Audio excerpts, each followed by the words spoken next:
ಭಾಷೆಯ ಓದುಗರು, ವಿಶೇಷವಾಗಿ ಯುರೋಪಿನ ಓದುಗರು ಈ ಅನುವಾದವನ್ನು ಓದುವಲ್ಲಿ ಕೂಡ ಅವರಿಗೊಂದು ಸ್ವಲ್ಪ ಸವಾಲು ಅನ್ನಿಸ್ಬೇಕು, ಒಂದು ಸ್ವಲ್ಪ ಚಾಲೆಂಜಿಂಗ್ ಅನ್ನಿಸ್ಬೇಕು. ಯಾವುದೇ ಅನುವಾದ ಬಹಳ ಸರಳವಾಗಿ ಒಂದು ಪತ್ರಿಕಾ ಭಾಷೆಯ ಹಾಗೆ ಅವರಿಗೆ ತಿಳಿಯುವ ಹಾಗೆ ಇದ್ರೆ ಅದು ಅಷ್ಟು ಒಳ್ಳೆಯ ಅನುವಾದ ಅಲ್ಲ ಅನ್ನುವಂಥ ಒಂದು ನಂಬಿಕೆ ಅವರಿದೆ. ನಮ್ಮ ಭಾಗದ ಅನುವಾದಗಳ ಪಿತಾಮಹ ಪ್ರೊಫೆಸರ್ ಆರ್ ಕೆ ಹುಡುಗಿಯವರಿದ್ದಾರೆ. ಅವರು 40-50 ವರ್ಷದಿಂದ ಅನುವಾದಗಳನ್ನು, ಜಗತ್ತಿನ ಬಹಳ ಮುಖ್ಯ ಕಾದಂಬರಿಗಳನ್ನು, ವೈಚಾರಿಕ ಸಾಹಿತ್ಯವನ್ನು ಅನುವಾದ ಮಾಡಿದ್ದಾರೆ. ಆಮೇಲೆ ಕನ್ನಡದಿಂದ ಹಿಂದಿಗೆ, ಹಿಂದಿಯಿಂದ ಕನ್ನಡಕ್ಕೆ ಮಾಡಿದಂಥ ಪ್ರೊಫೆಸರ್ ಪರಿಮಳ ಅಂಬೇಕರ್ ಮೇಡಮ್ ಅವರಿದ್ದಾರೆ. ಆಮೇಲೆ ದಲಿತ ಸಾಹಿತ್ಯವನ್ನು, ವೈಚಾರಿಕ ಸಾಹಿತ್ಯವನ್ನು ಅನುವಾದ ಮಾಡಿದಂಥ ಸೂರ್ಯಕಾಂತ್ ಸುಜಾತ್ ಅವರಿದ್ದಾರೆ. ಆಮೇಲೆ ಬಿ ಶ್ಯಾಮ್ ಸುಂದರ್ ಅವರ ಸಾಹಿತ್ಯವನ್ನು ಅನುವಾದಿಸಿದಂಥ ಶಿಂದೆ ಅವರಿದ್ದಾರೆ. ಆಮೇಲೆ ತತ್ವಪದಗಳನ್ನು, ಕನಕದಾಸರ ತತ್ವಪದಗಳನ್ನು ಉರ್ದು ಭಾಷೆಗೆ ಅನುವಾದಿಸಿದಂಥ ಪ್ರೊಫೆಸರ್ ಅಬ್ದುಲ್ ರಬ್ ಉಸ್ತಾದ್ ಅವರಿದ್ದಾರೆ. ಆಮೇಲೆ ಇಂಗ್ಲೀಷು, ತಮಿಳು ಮತ್ತು ತೆಲುಗು 3 ಭಾಷೆಯಿಂದ ಅನುವಾದ ಮಾಡುವಂಥ ಡಾಕ್ಟರ್ ಟಿ ಡಿ ರಾಜಣ್ಣ ಅವರಿದ್ದಾರೆ. ಆಮೇಲೆ ಉರ್ದು ಭಾಷೆಯ ಮನ್ಲಗನ್ ಮತ್ತು ಅಮೀರ್ ಖುಸ್ರೋ ಸಾಹಿತ್ಯವನ್ನು ಅನುವಾದ ಮಾಡಿ ಈಗ ತಾನೇ ಸ್ವಲ್ಪ ಹೊರಗೆ ಹೋಗಿದ್ದಾರೆ ಅನ್ನಿಸ್ತದೆ. ಇದ್ದಾರೆ ಬೋಡೆ ರಿಯಾಜ್ ಅಹಮದ್ ಅವರಿದ್ದಾರೆ. ಇವರೆಲ್ಲ ನಮ್ಮ ಭಾಗದ ಕನ್ನಡದ ಬಹಳ ಮುಖ್ಯ ಕೃತಿಗಳನ್ನು ಬೇರೆ ಭಾಷೆಗೆ ಮತ್ತು ಬೇರೆ ಭಾಷೆಯ ಕೃತಿಗಳನ್ನು ಕನ್ನಡಕ್ಕೆ ತಂದಂಥ ಗಣ್ಯರು. ಹೀಗಾಗಿ ನನಗನ್ನಿಸ್ತದೆ ದೀಪಾ ಅವರಿಗೇನಿವತ್ತು ಬೂಕರ್ ಪ್ರಶಸ್ತಿ ಬಂದಿದೆ, ಅದು ಈ ಎಲ್ಲ ಅನುವಾದಕರು ಸೇರಿದಂತೆ ಕನ್ನಡದ, ಭಾರತದ ಎಲ್ಲ ಅನುವಾದಕರಿಗೂ ಕೂಡ ಸಂದಂಥ ಒಂದು ಗೌರವ ಅದು. ಆಮೇಲೆ ಬಹಳ ಹಿಂದೆ ಡಾಕ್ಟರ್ ಕೆ ವಿ ನಾರಾಯಣ್ ಅವರು ಒಂದು ಲೇಖನದಲ್ಲಿ ಪ್ರಸ್ತಾಪ ಮಾಡಿದರು, ಕನ್ನಡ ಕೇವಲ ಪಡೆಯುವ ಭಾಷೆ ಆಗಬಾರ್ದು, ಅದು ಕೊಡುವ ಭಾಷೆ ಕೂಡ ಆಗಬೇಕು ಅಂತೇಳಿ. ನಾವು ಬೇರೆ ಬೇರೆ ಭಾಷೆಯಿಂದ ಅನೇಕ ಕೃತಿಗಳನ್ನು ಅನುವಾದ ಮಾಡಿಕೊಳ್ತಾ ಇರ್ತೀವಿ, ಆದರೆ ಕನ್ನಡದ ಬಹಳ ಮುಖ್ಯ ಕೃತಿಗಳು ಕೂಡ ಅವು ಬೇರೆ ಭಾಷೆಗೆ ಹೋಗಬೇಕು ಅಂಥೇಳಿ. ಹಾಗೆ ನೋಡಿದರೆ ಎಷ್ಟೋ ಸಲ ಕುವೆಂಪು, ಬೇಂದ್ರೆ, ಕಾರಂತರು, ಮಾಸ್ತಿ, ಲಂಕೇಶ್, ತೇಜಸ್ವಿ, ದೇವನೂರು, ಸಿದ್ಧಲಿಂಗಯ್ಯ ಇವರೆಲ್ಲ ಸರಿಯಾಗಿ ಅನುವಾದಗೊಂಡು ಹೊರಗೆ ಹೋಗದೇ ಇರೋದರಿಂದ ಕನ್ನಡಕ್ಕೆ ಮತ್ತು ಕನ್ನಡ ಸಾಹಿತ್ಯ ಜಗತ್ತಿಗೆ ತಲುಪುವಲ್ಲಿ ಅನೇಕ ತೊಂದರೆಗಳನ್ನು ಅನುಭವಿಸಿದೆ ಅದು. ಹೀಗಾಗಿ ದೀಪಾ ಥರದವರು, ಟಿ ಡಿ ರಾಜಣ್ಣ ಥರದವರು, ಪ್ರೊಫೆಸರ್ ಆರ್ ಕೆ ಹುಡುಗಿಯವ್ರ ಥರದವರು ಅನೇಕ ಜನ ಕನ್ನಡ ಸಾಹಿತ್ಯವನ್ನು ಮತ್ತು ಬೇರೆ ಭಾಷೆಯ ಸಾಹಿತ್ಯದ ನಡುವೆ ಒಂದು ಸೇತುವೆಯಾಗಿ ಕೆಲಸ ಮಾಡ್ತಾ ಇರೋದು ಬಹಳ ಮುಖ್ಯವಾದಂಥ ಅಂಶ. ಆಮೇಲೆ ದೀಪಾ ಅವರು ಬಾನೋ ಮುಷ್ತಾಕ್ ಅವರ ಕೃತಿಯನ್ನು ಅನುವಾದ ಮಾಡುವಲ್ಲಿ ಹಾರ್ಟ್ ಲ್ಯಾಂಪ್ ಎಷ್ಟು ಹೊಸ ಪ್ರಯೋಗಗಳನ್ನು ಮಾಡಿದ್ದಾರೆ ಅನ್ನುವಂಥದ್ದನ್ನು ಅವರು ಅನೇಕ ಕಡೆ ಮಾತಾಡಿದ್ದಾರೆ. ಯಾವಾಗಲೂ ಒಬ್ಬ ಅನುವಾದಕ ಕೂಡ ಒಬ್ಬ ಕ್ರಿಯೇಟಿವ್ ರೈಟರ್ ಥರನೇ ಹೊಸ ಹೊಸ ಪ್ರಯೋಗಗಳನ್ನು ಮಾಡ್ತಾ ಇರ್ತಾರೆ. ಅವ್ರು ಹೇಳಿದರು, ನಾನು ನನ್ನ ಅನುವಾದದಲ್ಲಿ ರೊಟ್ಟಿಯನ್ನು ರೊಟ್ಟಿ ಅಂತಲೇ ಉಳಿಸ್ಕೊಂಡಿನಿ ಅಂಥೇಳಿ, ಚಪಾತಿಯನ್ನು ಚಪಾತಿ ಅಂಥೇಳಿನೇ ಉಳಿಸ್ಕೊಂಡಿದ್ದೀನಿ ಅಂಥೇಳಿ. ಅದನ್ನು ಅನೇಕರು ದಿ ಫ್ಲ್ಯಾಟ್ ಬ್ರೆಡ್ ಅಂಥೇಳಿ ಅನುವಾದ ಮಾಡ್ತಾರೆ, ಅದು ಚಪಾತಿ ಹೋಗಿ ಬೇರೆನೇ ಏನೋ ಆಗಿಬಿಟ್ಟಿದಿರ್ತದೆ ಅದು. ಆಮೇಲೆ ಅಯ್ಯೋ ಅನ್ನುವಂಥದ್ದನ್ನು ಅವರು ಅಯ್ಯೋ ಅಂತೇಳಿನೇ ಟ್ರಾನ್ಸ್ಲೇಟ್ ಮಾಡಿದ್ದಾರೆ. ಭಾಳ ಬಿಸಿ ಬಿಸಿಯಾದ ಸಮೋಸವನ್ನು ಹಾಟ್ ಸಮೋಸ ಅಂತೇಳಿ ಅನುವಾದ ಮಾಡಿದ್ದಾರೆ. ಅನುವಾದದಲ್ಲಿ ಭಾಳ ಜಾಣರಾಗಿದ್ದರೆ ವೆರಿ ಹಾಟ್ ಸಮೋಸ ಅಂತ ಮಾಡ್ಬೋದಿತ್ತು, ಆದರೆ ಅವರ ಹಾಟ್ ಸಮೋಸ ಅಂತೇಳಿ ಗರಂ ಸಮೋಸ ಅಂತೀವಲ್ಲ ಆ ಥರ. ಅವರ ಒಂದು ನಿಲುವೇನು ಅನುವಾದದಲ್ಲಿ ಅಂತಂದರೆ, ನಾವು ನಮ್ಮ ಕನ್ನಡದ ಅನೇಕ ಪದಪುಂಜಗಳನ್ನು, ಕನ್ನಡದ ಬಹಳ ಸ್ಥಳೀಯವಾದಂಥ ಒಂದು ವಾಸನೆ ಇರುವಂಥ ಶಬ್ದಗಳನ್ನು ಪಶ್ಚಿಮದ ಓದುಗರಿಗಾಗಿ ಬದಲಾಯಿಸಿಕೊಳ್ಳುವ ಅಗತ್ಯ ಇಲ್ಲ ಅಂತೇಳಿ. ನಾವೆಷ್ಟೋ ಸಲ ಅವರ ಮೈ ಅಳತೆಗೆ ತಕ್ಕಂತೆ ಹೊಲಿದು ಆ ಬಟ್ಟೆನೇ ಹಾಳು ಮಾಡಿಬಿಟ್ಟಿರ್ತೀವಿ. ಹೀಗಾಗಿ ಈ ಥರದ ಹೊಸ ಪ್ರಯೋಗಗಳನ್ನು ಮಾಡಿ ಅವ್ರು ಏನು ಮಾಡಿದ್ದಾರೆ ಅಂತಂದರೆ, ಬೇರೆ ಭಾಷೆಯ ಓದುಗರು, ವಿಶೇಷವಾಗಿ ಯುರೋಪಿನ ಓದುಗರು ಈ ಅನುವಾದವನ್ನು ಓದುವಲ್ಲಿ ಕೂಡ ಅವರಿಗೊಂದು ಸ್ವಲ್ಪ ಸವಾಲು ಅನ್ನಿಸ್ಬೇಕು, ಒಂದು ಸ್ವಲ್ಪ ಚಾಲೆಂಜಿಂಗ್ ಅನ್ನಿಸ್ಬೇಕು. ಯಾವುದೇ ಅನುವಾದ ಬಹಳ ಸರಳವಾಗಿ ಒಂದು ಪತ್ರಿಕಾ ಭಾಷೆಯ ಹಾಗೆ ಅವರಿಗೆ ತಿಳಿಯುವ ಹಾಗೆ ಇದ್ದರೆ ಅದು ಅಷ್ಟು ಒಳ್ಳೆಯ ಅನುವಾದ ಅಲ್ಲ ಅನ್ನುವಂಥ ಒಂದು ನಂಬಿಕೆ ಅವ್ರದ್ದಿದೆ. ಹೀಗಾಗಿ ಸ್ವಲ್ಪ ಅವರು ಅವರ ಮಿದುಳಿನ ಸಾಮರ್ಥ್ಯವನ್ನು ಅನುವಾದಗಳು ಕೆಣಕಬೇಕು. ಇದು ಯಾಕೋ ಇದು ಕಷಾಯ ಅಂತ ಬಂತಲ್ಲ, ಏನಿದು, ಅವ್ರಿಗೆ ಇಂಟ್ರೆಸ್ಟ್ ಇತ್ತು ಅಂತಂದ್ರೆ ಅದನ್ನು ಹುಡುಕೊಂಡು ಹೋಗ್ತಾರೆ. ಇಲ್ಲ, ಆ ಕಾಂಟೆಕ್ಸ್ಟ್, ಆ ಸಂದರ್ಭದಲ್ಲಿ ಅದನ್ನು ಅರ್ಥ ಮಾಡಿಕೊಳ್ಳುವಂಥ ಪ್ರಯತ್ನ ಮಾಡ್ತಾರೆ. ಹೀಗೆ ಅನುವಾದದಲ್ಲಿ ನಮ್ಮ BMC ಅವರಿಂದ ಹಿಡಿದು ದೀಪಾ ಅವರವರೆಗೆ ಮತ್ತು ಇನ್ನೂ ಅನೇಕರು ಬೇರೆ ಬೇರೆ ಥರದ ಪ್ರಯೋಗಗಳನ್ನು ಮಾಡಿದ್ದಾರೆ. ಅವೆಲ್ಲ ನಾವು ಬಹಳ ಗೌರವದಿಂದ ನೆನಪಿಸ್ಕೊಳ್ಬೇಕಾದಂಥ ಸಂಗತಿ ಅದು. ಇನ್ನು ಪ್ರೊಫೆಸರ್ H.T. ಪೋತಿಯವರ ಮಹಾಯಾನಕ್ಕೆ ಬರುವುದಾದರೆ, ಈಗಾಗಲೇ ವಿಜಯಶಂಕರ್ ಸರ್ ಬಹಳ ದೀರ್ಘವಾಗಿ ಮಾತಾಡಿದ್ದಾರೆ.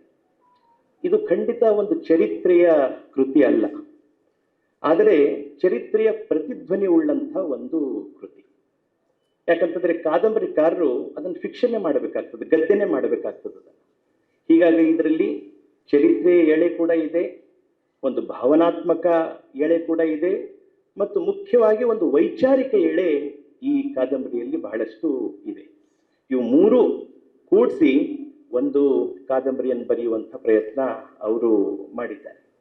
ಹೀಗಾಗಿನೇ ಅವರ ಬದುಕಿನ ಅನೇಕ ಮುಖ್ಯ ಘಟನಾವಳಿಗಳು, ಅದು ಅವರ ಬದುಕಿನ ಆರಂಭದ ದಿನಗಳಾಗಿರಬಹುದು, ಲಂಡನ್ನಿನ ದಿನಗಳಾಗಿರಬಹುದು, ಅಥವಾ ಅವರು ಮಹಾಡ್ ಸತ್ಯಾಗ್ರಹದ ದಿನಗಳಾಗಿರ್ಬೋದು, ಕಾಳಾರಾಮ್ ಮಂದಿರ ಪ್ರವೇಶದ ದಿನಗಳಾಗಿರ್ಬೋದು, ಅಥವಾ ಅವರ 5 ಮಕ್ಕಳಲ್ಲಿ 4 ಮಕ್ಕಳ ಸಾವಿನ ಚಿತ್ರಗಳಾಗಿರಬಹುದು, ರಮಾಬಾಯಿಯ ಸಾವಿನ ಚಿತ್ರ ಆಗಿರಬಹುದು, ಭೀಮಾಬಾಯಿಯ ಸಾವಿನ ಚಿತ್ರ ಆಗಿರಬಹುದು. ಹೀಗೆ ಅನೇಕ ಅವರ ಜೀವನದ ಘಟನಾವಳಿಗಳನ್ನ ಪೋಣಿಸ್ತಾ ಅವರು ಆ ಕಾದಂಬರಿಯನ್ನ ರಚನೆ ಮಾಡಿದ್ದಾರೆ. ಅವರ ಮುಖ್ಯ ಘಟನೆಗಳು, ಬಾಬಾ ಸಾಹೇಬರ ಜೀವನದ ಮುಖ್ಯ ಘಟನೆಗಳು ಇಲ್ಲೊಂದು ಫಿಕ್ಷನ್ ಆಗಲಿಕ್ಕೆ, ಗದ್ಯ ಆಗಲಿಕ್ಕೆ ಪ್ರಯತ್ನ ಮಾಡ್ತಾ ಇರುವಂಥ ಒಂದು ಸಂಗತಿ ನಮಗೆ ಈ ಕಾದಂಬರಿಯಲ್ಲಿ ಕಂಡು ಬರ್ತದೆ. ನನಗೆ ಅನಿಸೋದು ಏನು ಅಂತಂದ್ರೆ, ಯಾವುದೇ ಒಂದು ಒಳ್ಳೆಯ ಕಾದಂಬರಿ ಅದು ಕೇವಲ ಒಬ್ಬ ವ್ಯಕ್ತಿಯ ವಿವರಗಳನ್ನು ಕೊಡೋದಿಲ್ಲ. ಅದು ಏನ್ ಮಾಡ್ತದೆ ಅಂತಂದ್ರೆ, ಆ ವ್ಯಕ್ತಿಯ ಒಂದು ಸ್ಪಿರಿಟ್, ಆ ವ್ಯಕ್ತಿಯ ಒಂದು ಚೈತನ್ಯವನ್ನು ಹಿಡಿಲಿಕ್ಕೆ ಪ್ರಯತ್ನ ಮಾಡ್ತದೆ. ಯಾಕಂದ್ರೆ ವಿವರಗಳು ನಮಗೆ ಚಾರಿತ್ರಿಕ ಕೃತಿಗಳಲ್ಲಿ, ಬೇರೆ ಬೇರೆ ಬಯೋಗ್ರಫಿಗಳಲ್ಲಿ ಸಿಗ್ತಾ ಹೋಗ್ತವೆ.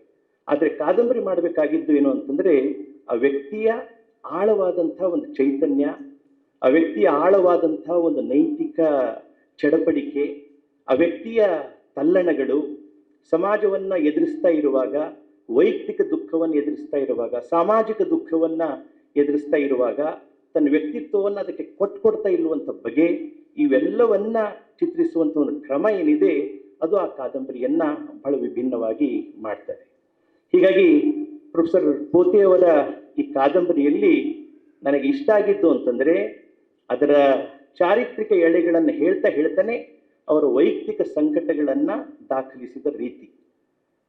ಯಾಕಂದ್ರೆ ಎಷ್ಟೋ ಸಲ ನಾವು ಸಾರ್ವಜನಿಕವಾಗಿ ಬಹಳ ಚೆನ್ನಾಗಿ ಕಾಣಲಿಕ್ಕೆ ಪ್ರಯತ್ನ ಮಾಡ್ತಾ ಇರ್ತೀವಿ, ಆದರೆ ನಮ್ಮ ವೈಯಕ್ತಿಕವಾದಂಥ ಲೋಕದಲ್ಲಿ ಯಾವ ತರಹದ ಒಂದು ಉತ್ಪಾತ, ಯಾವ ತರಹದ ಒಂದು ಏರಿಳಿತ ನಡೀತಾ ಇರ್ತದೆ ಅನ್ನುವಂಥದ್ದು ಕೇವಲ ಫಿಕ್ಷನ್ ಬರಹಗಾರರಿಗೆ ಮಾತ್ರ ಅದು ಕಾಣಿಸ್ತಾ ಇರ್ತದೆ. ಹೀಗಾಗಿ ಇಡೀ ಕಾದಂಬರಿ ನಮ್ಮ ವಿಜಯಶಂಕರ್ ಸರ್ ಅವರು ಹೇಳಿದ ಹಾಗೆ ಇದು ಒಂದು ಸಂಭಾಷಣೆಯ ರೂಪದಲ್ಲಿ ಅವರು ಬರೆದಿದ್ದಾರೆ. ಇದೊಂದು ಟೆಕ್ನಿಕ್ ಬಳಸ್ಕೊಂಡಿದ್ದಾರೆ ಅವರು.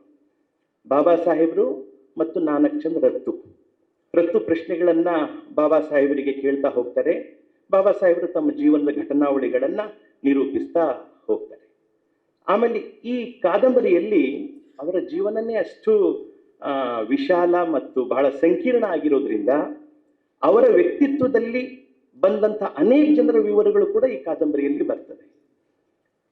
ಮುಖ್ಯವಾಗಿ ವರಾಳೆ ಅವರ ಬಗ್ಗೆ ಬರ್ತದೆ, ಗೋಡ್ಬೋಲೆ ಅವರ ಬಗ್ಗೆ ಬರ್ತದೆ, ಕ್ರಿಕೆಟ್ ಬಾಲು ಅವರ ಬಗ್ಗೆ ಬರ್ತದೆ, ಜಗಜೀವನ್ ರಾಮ್ ಅವರ ಬಗ್ಗೆ ಬರ್ತದೆ, ಗಾಂಧೀಜಿ ಅವರ ಬಗ್ಗೆ ಬರ್ತದೆ. ಅಂದ್ರೆ ಅಂಬೇಡ್ಕರ್ ಅವರ ವ್ಯಕ್ತಿತ್ವಕ್ಕೆ ತಾಕಿದಂಥ ಬೇರೆ ವ್ಯಕ್ತಿತ್ವಗಳಿದ್ದಾವಲ್ಲ, ಅವುಗಳಲ್ಲಿ ಏನು ಸಂಭವಿಸ್ತಾ ಇದೆ, ಅಂಬೇಡ್ಕರ್ ಅವರ ವ್ಯಕ್ತಿತ್ವ ಅವರನ್ನು ಹೇಗೆ ಪ್ರಭಾವಿಸ್ತಾ ಇದೆ, ಅವರು ಅಂಬೇಡ್ಕರ್ ಅವರನ್ನು ಹೇಗೆ ಪ್ರಭಾವಿಸ್ತಾ ಇದ್ದಾರೆ, ಈ ತರಹದ ಒಂದು ಚಿತ್ರಣ ಕೂಡ ಹಿಡಿಲಿಕ್ಕೆ ಈ ಕಾದಂಬರಿಯಲ್ಲಿ ಪೋತೆಯವರು ಪ್ರಯತ್ನ ಮಾಡಿದ್ದಾರೆ.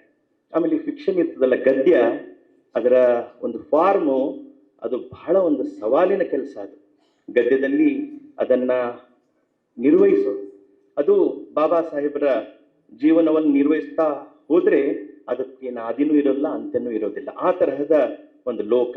ಹೀಗಾಗಿ ಆರಂಭದಿಂದ ಕೊನೆಗೆ ಅವರು ಸಾವಿನ ಚಿತ್ರ ಕೊಡೋದಿಲ್ಲ, ಆದರೆ ಬುದ್ಧನ ಮೂರ್ತಿ ಎದುರು ಬಾಬಾ ಸಾಹೇಬರು ಅರೆ ನಿಮೀಲಿತ ನೇತ್ರರಾಗಿ ಕೂತಂಥ ಒಂದು ಚಿತ್ರದ ಜೊತೆಗೆ ಅವರು ಮುಗಿಸ್ಬಿಡ್ತಾರೆ. ನೋಡಿ, ಬೌದ್ಧ ಧರ್ಮದ ಬಗ್ಗೆ ಆಮೇಲೆ ಬುದ್ಧನ ಮೂರ್ತಿಯ ಬಗ್ಗೆಗೂ ಕೂಡ ಬಾಬಾ ಸಾಹೇಬರಿಗಿದ್ದಂಥ ತಿಳುವಳಿಕೆ ಬೇರೆ. ಅವ್ರು ಹೇಳ್ತಾರೆ, ಡಾಕ್ಟರ್ ಭದಂತಾನಂದ್ ಕೌಸಲ್ಯನ್ ಅವರಿಗೆ, ನನಗೆ ಈ ತಪಸ್ಸಿಗೆ ಕುಳಿತ ಬುದ್ಧನ ಮೂರ್ತಿ ಬೇಡ, ಲೋಕ ಕಲ್ಯಾಣಕ್ಕಾಗಿ ಚಲನಶೀಲವಾಗಿರುವಂಥ ಬುದ್ಧನ ಮೂರ್ತಿ ಬೇಕು ಅಂತೇಳಿ. ಅಂದರೆ ಈ ಬೌದ್ಧ ಧರ್ಮ, ಬೌದ್ಧ ತತ್ವಗಳು, ಅವುಗಳನ್ನು ಅರ್ಥ ಮಾಡಿಕೊಳ್ಳುವಲ್ಲಿ ಬಹುಶಃ ಅವರು ಬಹಳ ದೂರ ಹೋಗಿದ್ರು ಅಂತ ಹೇಳಿ ಅನ್ನಿಸ್ತದೆ. ಹೀಗಾಗಿ ಅಂಥ ಒಬ್ಬ ವ್ಯಕ್ತಿಯ ಜೀವನವನ್ನ ಫಿಕ್ಷನ್ ಆಗಿಸುವಲ್ಲಿ, ಗದ್ಯವಾಗಿಸುವಲ್ಲಿ ಇದು ಬಹಳ ಒಂದು ಮುಖ್ಯವಾದಂಥ ಪ್ರಯತ್ನವನ್ನ ಪ್ರೊಫೆಸರ್ ಪೋತಿಯವರು ಮಾಡಿದ್ದಾರೆ. ಆಮೇಲೆ ಅನೇಕ ಸಲ ಈ ಕೃತಿಯ ವಿಷಯನೂ ನಮಗೆ ಅಷ್ಟು ಕಷ್ಟ ಅನಿಸೋದಿಲ್ಲ, ಯಾಕಂದ್ರೆ ಈಗಾಗಲೇ ನಮಗೆ ಸಾವಿರಾರು ಪುಟಗಳ ಮಾಹಿತಿ ಇದೆ. ಆದರೆ ಸವಾಲು ಅನಿಸೋದೇನು ಅಂತಂದ್ರೆ ಇದನ್ನು ಹೇಗೆ ಗದ್ಯ ಮಾಡೋದು ಅಂತೇಳಿ, ಇದನ್ನು ಹೇಗೆ ಕಾದಂಬರಿ ಮಾಡೋದು ಅಂತೇಳಿ. ಈ ಲೇಖಕ ಅಥವಾ ಲೇಖಕಿ ಈ ಬರೆಯುವ ಹೊತ್ತಿಗಿನ ಸಂಕಟ ಇರ್ತದಲ್ಲ, ಅದೇ ಬಹಳ ದೊಡ್ಡ ಸಂಕಟ. ಅದು ಮಾಹಿತಿ ಸಂಗ್ರಹನೂ ದೊಡ್ಡ ಸಂಕಟ ಅಲ್ಲ, ಅಥವಾ ಅದು ಪ್ರಕಟ ಮಾಡೋದು ಕೂಡ ಸಂಕಟ ಅಲ್ಲ, ಬಟ್ ಆ ಜರ್ನಿ ಇರ್ತದಲ್ಲ, ಅಂಥ ಒಂದು ದೊಡ್ಡ ವ್ಯಕ್ತಿತ್ವದ ಜೊತೆ ನೀವು 2-3 ವರ್ಷ ಜರ್ನಿ ಮಾಡುವಂಥ ಒಂದು ಸ್ಥಿತಿ ಏನಿರ್ತದೆ, ಅದೇ ಲೇಖಕನನ್ನ ಬೇರೆ ಬೇರೆ ತರಹ ಯೋಚನೆ ಮಾಡ್ಲಿಕ್ಕೆ ಹಚ್ಚಿಸ್ತದೆ, ಬೇರೆ ಬೇರೆ ತರಹ ಬರವಣಿಗೆ ಮಾಡಲಿಕ್ಕೆ ಹಚ್ತದೆ. ಹೀಗಾಗಿ ಅವರ ಒಂದು ಚಾರಿತ್ರಿಕ ಕೃತಿಯಾಗಿ ಇದನ್ನು ಓದದೆ ಪ್ರತಿ ಕಾಲಕ್ಕೂ ಕೂಡ ಅಂಬೇಡ್ಕರ್ ಅವರನ್ನು ಅರ್ಥ ಮಾಡಿಕೊಳ್ಳುವ ಕ್ರಮಗಳ ಒಂದು ಕಾದಂಬರಿಯಾಗಿ ಇದನ್ನು ಓದಬೇಕು ಅಂತೇಳಿ ಹೇಳ್ತೀನಿ ನಾನು.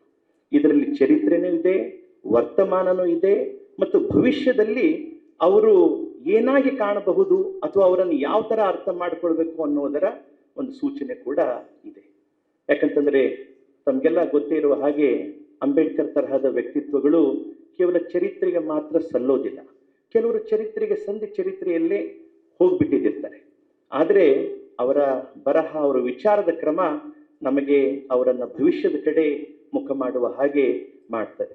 ಹೀಗಾಗಿ ಇಂಥ ಒಂದು ವ್ಯಕ್ತಿತ್ವವನ್ನ ಇಟ್ಕೊಂಡು ಕನ್ನಡದಲ್ಲಿ ಒಂದು ಹೊಸ ಪ್ರಯೋಗವನ್ನು ಮಾಡಿರುವಂಥ ಪ್ರೊಫೆಸರ್ ಎಚ್ ಡಿ ಪೋತಿಯವರಿಗೆ ನನ್ನ ಪರವಾಗಿ ಮತ್ತು ನಿಮ್ಮೆಲ್ಲರ ಪರವಾಗಿ ನಾನು ಹಾರ್ದಿಕ ಅಭಿನಂದನೆಗಳನ್ನು ಸಲ್ಲಿಸಿ ನನ್ನ ಮಾತುಗಳನ್ನು ಮುಗಿಸ್ತೇನೆ. ನಮಸ್ಕಾರ.